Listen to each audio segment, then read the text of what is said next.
মেয়েদের বড় ত্যাগ দিতে হয়, যে ঘরে জন্ম হয়েছে সেই ঘর ছেড়ে চলে যেতে হয়, যে উঠানে খেলে বড় হয়েছে সেই উঠানটাকে চিরতরে শেষ করে দিতে হয়। একটু ভালো করে দেখলে দেখা যায় মেয়েদের কিন্তু আসলে কোনো ঘরই হয় না। বাবার কাছে থাকলে বাবার বাড়ি, স্বামীর কাছে থাকলে স্বামীর বাড়ি, ছেলের কাছে থাকলে ছেলের বাড়ি, নিজেদের আসলে কোনো বাড়ি হয় না। মা জাতি বড় অদ্ভুত।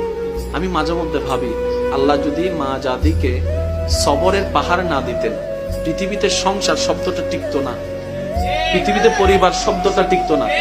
সবার কথা বাদ দেন, আপনি আপনার মার কথা পাবেন, দাদির কথা পাবেন, নানির কথা পাবেন।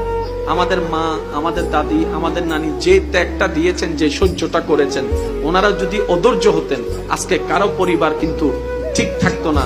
সেজন্য আল্লাহ পাক তাদের অন্তরকে ধৈর্যের পাহাড় বানিয়ে দিয়েছেন। সুবহানাল্লাহ। এগুলা ওনাদেরকে বেতন দিয়ে কিংবা ওনাদেরকে বিনিময় দিয়ে এটার নিয়ামত পাওয়া যাবে না, এটা শুকরিয়া আদায় করা যাবে না। সেজন্য আমি অনুরোধ করব, সন্তানরা মা বাবার প্রতি আন্তরিকতা শ্রদ্ধা রাখুন, স্বামীরা স্ত্রীর প্রতি মায়া ভালোবাসা রাখবেন, মুরব্বীদের প্রতি শ্রদ্ধা রাখবেন। কারণ ওই মহিলাদের ত্যাগ, ওই মা বোনদের, দাদি নানিদের ত্যাগ আমরা কখনো টাকা দিয়ে বিনিময় দিয়ে কখনো প্রতিদান দেওয়া যাবে। আমরা দিতে পারি একটা ভাবে, প্রতিদান নয়, সেটা হচ্ছে মায়া দিয়ে, ভালোবাসা দিয়ে, সম্মান দিয়ে। আল্লাহ আমাদের সবাইকে বুঝার তৌফিক দান করুন। এবার ইমানদার ভাইরা একটু মনোযোগ দিবেন। কষ্ট হচ্ছে আপনাদের? সবকিছু কোরআনে, কোরআনটা আল্লাহ ফিট করে দিলেন নবীর অন্তরে, ঠিক আছে? এই কথাটা একটু মনে রাখবেন। এবার সামনে আসেন। প্রথমে বিয়ে দিবেন কাকে? বড়জন, তারপরে সেজ, তারপরে ছোট। 1 2 3 4 5।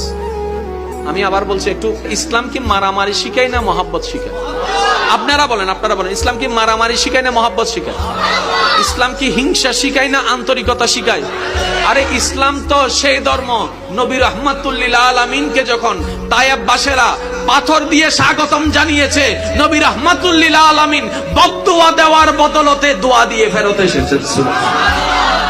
নবীর রাস্তায় কাটা বিছাইতে এনে ওয়ালাকে নবী দেখতে গিয়েছেন।